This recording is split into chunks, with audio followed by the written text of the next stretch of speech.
Қайырлы күн баршаңызға. Сіздермен Фариза. Бүгін сіздермен өте әдемі, дәмді, бір жасағаннан шығатын блинчиктер дайындайтын боламыз.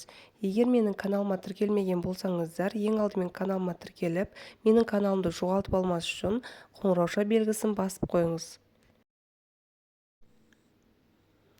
Ең алдымен осы 2 жұмыртқамызды салып, үстінен жарты қасық тұзымызды салып, араластырып алатын боламыз.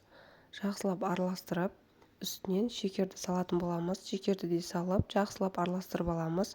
Толық ингредиенттерді описание бөлімінде жазып қалдырамын. Бұны да жақсылап араластырып, бір бокал сүтімізді құямыз. Сүтті де құйып, жақсылап бір масса болғанша араластырып аламыз. Сосын үстінен 5 ас қасық сұйық май құятын боламыз. Сұйық майды да құйып, жақсылап бір келкетіп араластырып аламыз.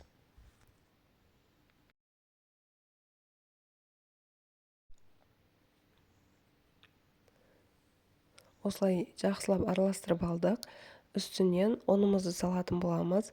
Ұнымызды да салып, бір келкі масса болғанша жақсылап венчиктің көмегімен араластырып аламыз. Біздің массамыз осындай болды, ешқандай іртікі жоқ, өте әдемі. Осы массаның үстіне қайнаған бір бокал суды құятын боламыз. Біздің блинчиктің ерекшелігі осында суды құйғаннан соң тез-тез араластырамыз. Қайнаған су болғандықтан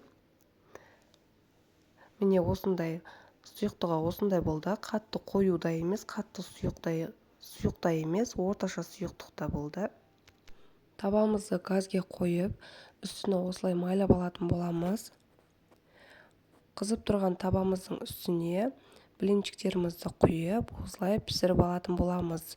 Міне көріп тұрғандарыңызда ешқандай ас содасы салмаса да, орталары тесік-тесік әдемі болып, жұқа болып пісетін болады.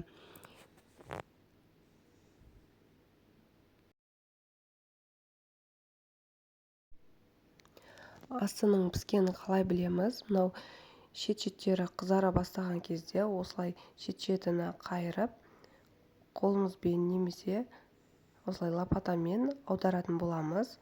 Міне арты қып-қызыл әдемі болып пісті. Осылай екі бетінде бірдей етіп барлығын пісіріп алатын боламыз.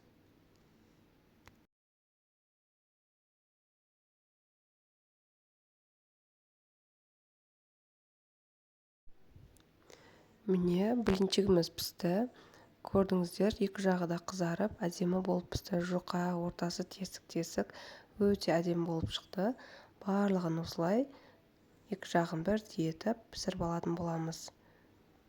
Осы рецептпен жасауға кеңес беремін, өте әдемі болып шығады. Егер менің рецептім, видеом ұнаған болса, лайк, комментарий қалдырыңыздар.